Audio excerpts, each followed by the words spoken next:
in this video, I'll show you how to add CMS filtering to your Framer site using Superfields. I'm Georgia from Insert Frame. Let's go. So I'm back in my Framer site and you can see this is the Framer project that I just showed you with all of the inputs pulled in. Now to rebuild this, I'll start from scratch.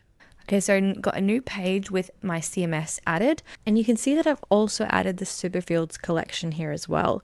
So the Superfields collection is the heart at Superfields. It's how everything speaks to each other. So I'll add a video just up here that you can watch and learn how to connect that, but it's super simple. So the first thing that we'll do to start adding filters to our page is open the Superfields plugin in Framer. And we'll head into inputs, and you can see this is all the filtering inputs that we have to choose from. There's actually 16 inputs here, and there's no limit on how many you can add at a time. So all we'll do is we'll start pulling them into the canvas. So the first thing that I'll start with is a toggle button. I'll then pull in filter checkboxes and find the reset button as well. And we could add some active filter chips as well so that we can see what's currently filtered. Okay, fantastic. The only thing that we should just do is update the layout. So now that we've got the filters added to our project that we want to use, we'll go through and find out how to set them up. So we'll click on the filter checkboxes first, and we'll go into setup and we'll talk a little bit about how this works. Now the first thing that we should talk about is the field name. This one is case sensitive and it's really important that you get it correct, otherwise the filter will not connect properly. If you're ever running into any issues with your filters, it's usually this. The other thing that I'll mention is to match the ID filter group to your collection so that they can speak to each other. So if this is set to 1, all of my other filters should be set to 1 as well, including my CMS collection here on the canvas. If we have multiple collections on one page, that's where we'd start using different filter group numbers so that they can work separate to each other. Now, I always suggest to get this named correctly, just head into your Superfields and copy and paste it directly in.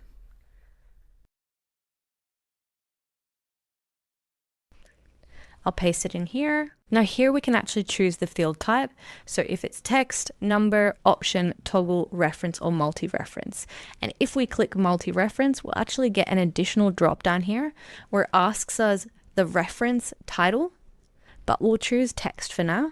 And now we'll head into options. Now here you can handpick the choices or just pull it straight from the CMS. So if we click manual, that's where we're going to be able to manually set up what we want to be filtered by. You can also choose if it matches or contains. You also get some varied options depending on the filter. This might include contains, excludes, after, before. It really depends on the filter type. These options here are completely up to you, and I would spend some time thinking about what is best for your site. And if we go into styling, you can see that we can style like anything else in Framer. If we go into the toggle filter, we can see that it's basically the same setup as well. So we can just add the filter name that we want to be filtered by, and we can also choose if the filter applies immediately or on button click as well. But you'll notice that for field type here, it's only going to let you use a toggle as well.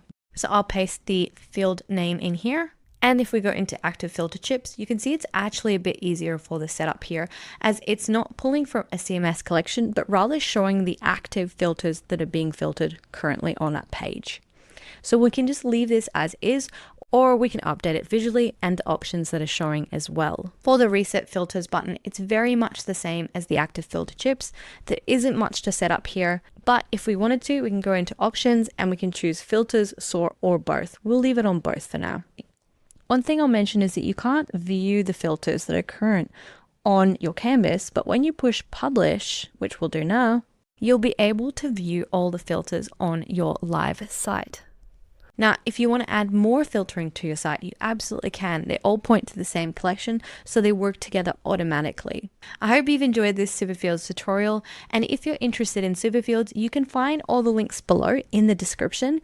Until next time, happy Framer building.